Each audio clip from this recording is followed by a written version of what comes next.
ನಮಸ್ಕಾರ ಸ್ನೇಹಿತರೆ. ಮನೆಯಲ್ಲಿ ಸಾರಿನ ಪುಡಿ ಇಲ್ವಾ?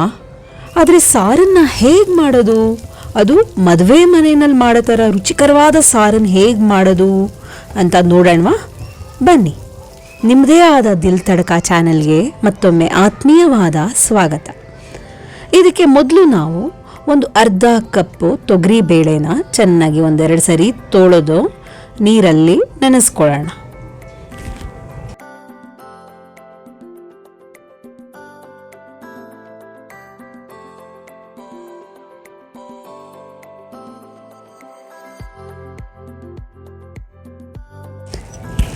ಹೀಗೆ ಅರ್ಧ ಕಪ್ ತೊಗರಿ ಬೇಳೆಗೆ 2 ಕಪ್ನಷ್ಟು ನೀರು ಹಾಕಿ 1 ಅಥವಾ 2 ಟೊಮ್ಯಾಟೋನ ಹಾಕೋಣ.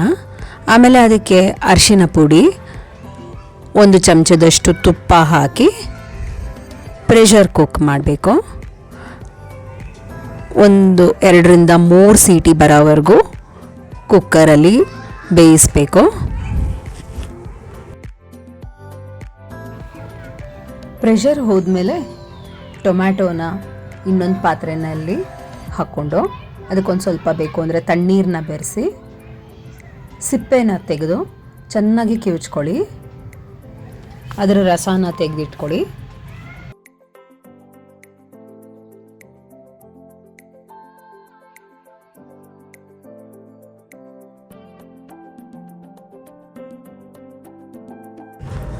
ಟೊಮ್ಯಾಟೊ ತುಂಬ ಬಿಸಿ ಇದ್ದರೆ ಈ ರೀತಿ ಫೋರ್ಕ್ನ ಸಹಾಯದಿಂದ ಹೀಗೆ ಅದನ್ನು ಕಿವುಚ್ಕೊಳ್ಬೋದು. ಟೊಮ್ಯಾಟೊ ರಸನ ಬೇಳೆಗೆ ಬೇಯಿಸ್ಕೊಳ್ಳಿ. ಮತ್ತೊಮ್ಮೆ ಹೀಗೆ ತಣ್ಣೀರು ಹಾಕ್ಕೊಂಡು ಚೆನ್ನಾಗಿ ಕಿವುಚಿ ಇದಕ್ಕೆ ಬೆರೆಸ್ಕೊಳ್ಳಿ. ಆಮೇಲೆ ಹೀಗೆ ಕಡಿಬೇಕು, ಚೆನ್ನಾಗಿ ಹೊಂದ್ಕೋಬೇಕು ಟೊಮ್ಯಾಟೊ ಮತ್ತು ಬೇಳೆ. ಒಂದು ಬಾಣಲೆಯಲ್ಲಿ 1 ಟೇಬಲ್ ಸ್ಪೂನ್ನಷ್ಟು ತುಪ್ಪನ ಬಿಸಿ ಮಾಡ್ಕೊಳ್ಳಿ. ಅದಕ್ಕೆ 1 ಚಮಚದಷ್ಟು ಸಾಸಿವೆ, 1 ಚಮಚ ಜೀರಿಗೆ 2 ಹಾಕಿ ಅದು ಚೆನ್ನಾಗಿ ಸಿಡಿಯುತ್ತೆ.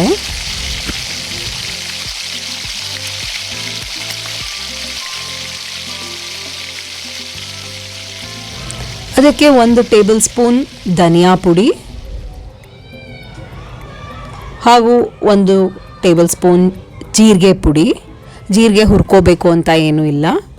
ಆಮೇಲೆ ಅರ್ಧ ಚಮಚದಷ್ಟು ಪೆಪ್ಪರ್ ಪೌಡರ್, ಮೆಣಸು ಹಾಕಿ 1 ಚಮಚದಷ್ಟು ಅಚ್ಚಮೆಣಸಿನ ಪುಡಿ. ನಿಮಗೆ ಖಾರ ಜಾಸ್ತಿ ಬೇಕು ಅಂದರೆ 2 ಚಮಚದಷ್ಟು ಹಾಕ್ಕೊಳ್ಬೋದು.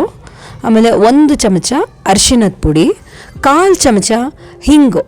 ಇದೆಲ್ಲ ಹಾಕ್ಕೊಂಡು ಉರಿ ಆರಿಸ್ಕೊಳ್ಬೋದು ಅಥವಾ ಸಣ್ಣ ಉರಿನಲ್ಲಿ ಚೆನ್ನಾಗಿ ಹುರ್ಕೊಳ್ಳಿ. ಆಮೇಲೆ ಅದಕ್ಕೆ 10ರಿಂದ 11 ಕರಿಬೇವಿನ ಎಲೆ ಹಾಕಿ ಇದಕ್ಕೆ 1 ಗೋಲಿ ಗಾತ್ರದಷ್ಟು ಹುಣಸೆ ಹಣ್ಣನ್ನು ರಸನ ಹೀಗೆ ಚೆನ್ನಾಗಿ ಕಿವುಚಿ ಇದಕ್ಕೆ ಬೆರೆಸ್ಕೊಳ್ಳಿ.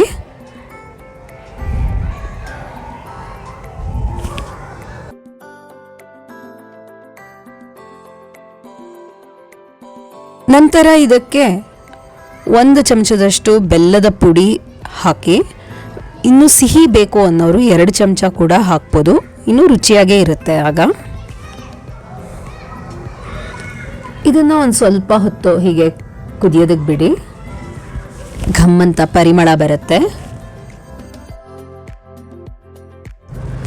2 ನಿಮಿಷಗಳ ಕಾಲ ಹೀಗೆ ಕುದಿಯೋದಕ್ಕೆ ಬಿಡಿ.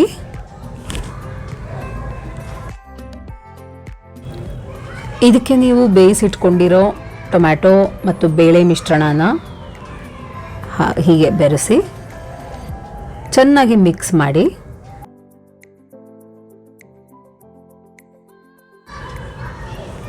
ನಿಮಗೆ ಇದು ಇನ್ನೂ ನೀರಾಗಬೇಕು ಅಂದರೆ ಇದಕ್ಕೆ ನೀರು ಬೆರೆಸ್ಕೊಳ್ಬಹುದು. ಚೆನ್ನಾಗಿ ಹೀಗೆ ಮಿಕ್ಸ್ ಮಾಡಿ ಇದನ್ನು ಒಂದು 5ರಿಂದ 6 ನಿಮಿಷ ಚೆನ್ನಾಗಿ ಕುದಿಸ್ಬೇಕು. ಸ್ನೇಹಿತರೆ, ಮನೆಯಲ್ಲಿ ಸಾರಿನ ಪುಡಿ ಇಲ್ಲ, ಹೇಗಪ್ಪ ಸಾರು ಮಾಡೋದು ಅಂತ ಯೋಚಿಸೋದು ಬೇಡ. ಈ ರೀತಿ ನೀವು ಅತ್ಯಂತ ಸುಲಭವಾಗಿ ಅತ್ಯಂತ ಬೇಗ ಸಾರನ್ನು ಮಾಡಬಹುದು. ಇದು ಮದುವೆ ಮನೆ ಸಾರಿನಷ್ಟೇ ರುಚಿಕರವಾಗಿರುತ್ತೆ. ಇದನ್ನು ನೀವು ಮಾಡಿ ನನಗೆ ತಿಳಿಸಿ ಹೇಗಿತ್ತು ಅಂತ ಮರಿಬೇಡಿ. ಇದಕ್ಕೆ ರುಚಿಗೆ ಅನುಸಾರ ಉಪ್ಪನ್ನು ಹಾಕಿ, ನಾನಿಲ್ಲಿ 2 ಚಮಚದಷ್ಟು ಉಪ್ಪನ್ನು ಹಾಕಿದ್ದೀನಿ. ಆಮೇಲೆ ಇದನ್ನು ಕಡೆಯದಾಗಿ ಕೊತ್ತಂಬರಿ ಸೊಪ್ಪನ್ನು ಹೆಚ್ಚಿಟ್ಕೊಂಡು ಅದಕ್ಕೆ ಹಾಕ್ಕೊಳ್ಳಿ. ಘಮ್ಮಂತ ರುಚಿಕರವಾದ ಸಾರು 5 ನಿಮಿಷದಲ್ಲಿ ತಯಾರಾಗುತ್ತೆ. ನೋಡಿ ಹೇಳಿ ಹೇಗಿತ್ತು ಅಂತ, ಹಾಗೂ ಸಬ್ಸ್ಕ್ರೈಬ್ ಮಾಡಿ. Thank you.